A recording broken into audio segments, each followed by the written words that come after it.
The Telecommunications Authority of Trinidad and Tobago's third installment of its ICT Open Forum focused on challenges faced in implementing and improving access to information and communications technologies in Trinidad and Tobago in an era of economic uncertainty.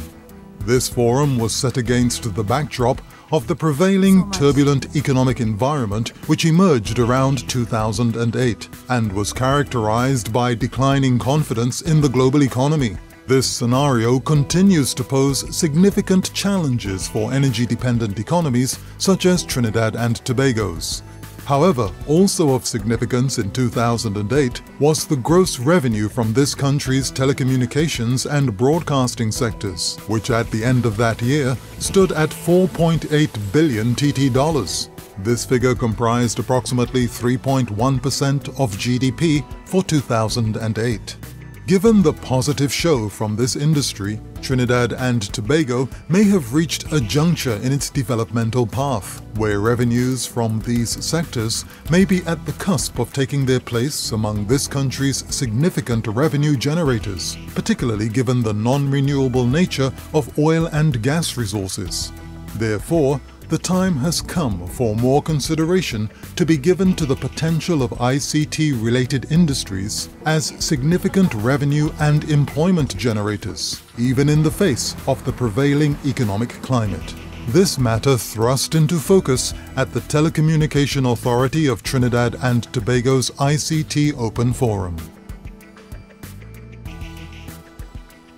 The forum's audience received a practical example from its moderator, Ira Mathur, about the mobile telephone as a critical communications tool for female farmers in parts of rural India and Africa. I'll just tell you that when I was in London working as a very young journalist at the time, years ago, one of the stories that came through the Development Wire was that in very rural areas in parts of Africa and Bangladesh, that now women who are the poorest in third world countries and worldwide were now able, through the use of cell phones, to become economically independent. And the way they did this was that they'd call from their villages, their various villages, and they'd say, "This is our produce for the day.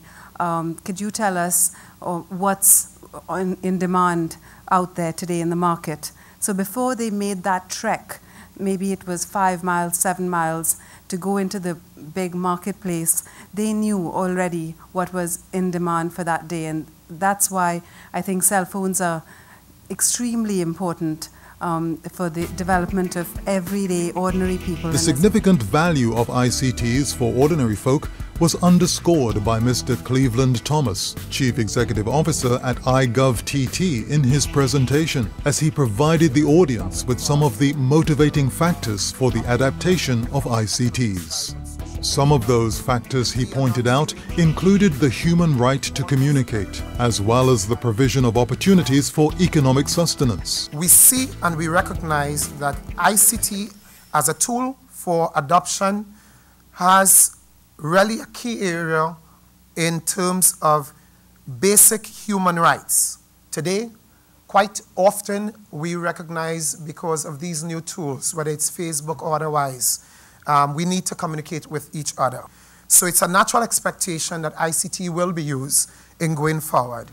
Mr. Thomas, in his presentation, also sought to enlighten his audience about some local initiatives aimed at human capital development. The agenda that we do have for us within Trinidad and Tobago, listed there, speak to the issue of human capital development, connectivity, services and applications, human capital accumulation, cross-border and trade, e-commerce, and intelligent society, and many of these issues, they are the fabric for development. They really are the fabric for us to operate not only from an economic side, but socially as well. Our challenges in going forward is that, in the first instance, from a government perspective, there are a tremendous amount of government operators, if not ministries, that are working in silos.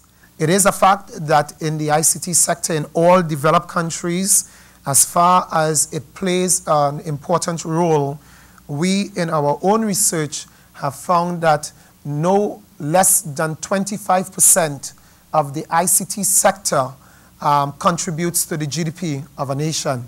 In our case, we recognize that to date it's probably less than 10%. So we have a long way to go. Provoking the audience into thinking out of the box towards getting to the point of improving access in spite of economic challenges was another presenter, Mr. Ronald Hines, Chief Executive Officer and Chairman of Telios Systems Limited. When we think of technology, we could think of it in terms of the internet. We could think of it in terms of the mobile phone. We could think of it in terms of any of the technological artifacts that we have to interact with. What is less obvious is that it causes every other rule, all kinds of ways of seeing things, perspectives, habits, behaviors, all of those things change. What does all of that have to do with whether it makes sense to invest or not? Well, which brings me to saying something about change. If you keep the world static, no iPhone will emerge. Whatever you use to listen to your music on, you'll keep listening to your music on. In a static, unchanging world, no Pixar will emerge. We'll be looking at Mickey Mouse today. In a static, unchanging world, the point I'm making is, to me, I love change. Because change is what gives me the opportunity to become something that without change I have no opportunity to. We need to recognize that one of the big conditionalities in terms of whether that thing will be feasible or folly is really dependent on how we see the opportunities that change presents and represents. So I really want to thank the Telecommunications Authority for having things like this. I want to thank you all for coming out, because this is part of what has to happen if we are going to have any hope of successfully leveraging the changes that exist around us, because whether we successfully navigate it or not, the changes are going to take place. Following presentations, members of the audience embraced the opportunity to gain further insight in the areas presented. My question is, what role can Trinidad and Tobago play in promoting that harmonization of ICT legislation, maybe changing or moving forward, promoting review of policies, and then later on how to implement those legislation through guidelines or regulations into the different countries in the region in order to increase the market attractiveness, like the competitiveness in the region. Change often creates the opportunities to do things that didn't appear viable before. And I think the environment that we are currently in economically, globally, and in the Caribbean in particular, represents a huge opportunity to leverage a lot of the stuff that Cleveland is doing, and I'm going to use a simple example. Right now, inside of one of those diagrams that Cleveland looked at, there are tons of projects that will include improvement to the passport administration system, that would include improvement to the motor vehicle registration and licensing regime and that kind of thing. The reality is there's no country in the Caribbean that does not itself need several of those services. There's no country in the Caribbean that would not benefit from, in a world where we're saying the world is changing and we all need to have access and to minimize the digital divide.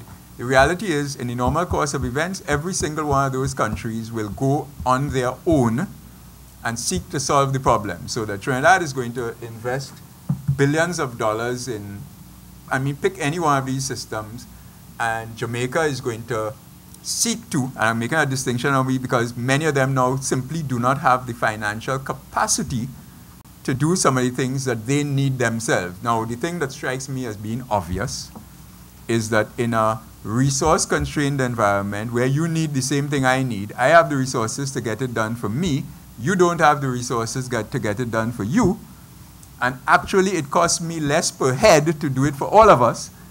To me, it makes sense that some of these services that we're talking about building for Trinidad and Tobago they really should be built and made shareable and available for multi-country purposes. So that's point number one. We have to remind ourselves that, as I've said in my presentation, government cannot do everything by itself.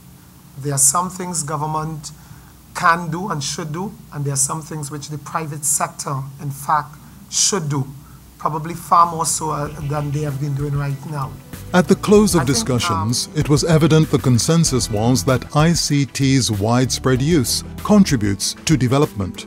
It was noted, however, that in spite of challenges faced in implementing and improving access to ICTs in Trinidad and Tobago in an era of economic uncertainty, there are ways of moving forward. Forward movement would not only require the implementation of strategic initiatives on the part of government, but also collaboration among private sector and public sector organizations. It was also noted that the CARICOM region as a whole would benefit from collaboration among member countries in the area of ICT development. This would augur well, not only for the development of the people of Trinidad and Tobago, but those of the entire CARICOM region.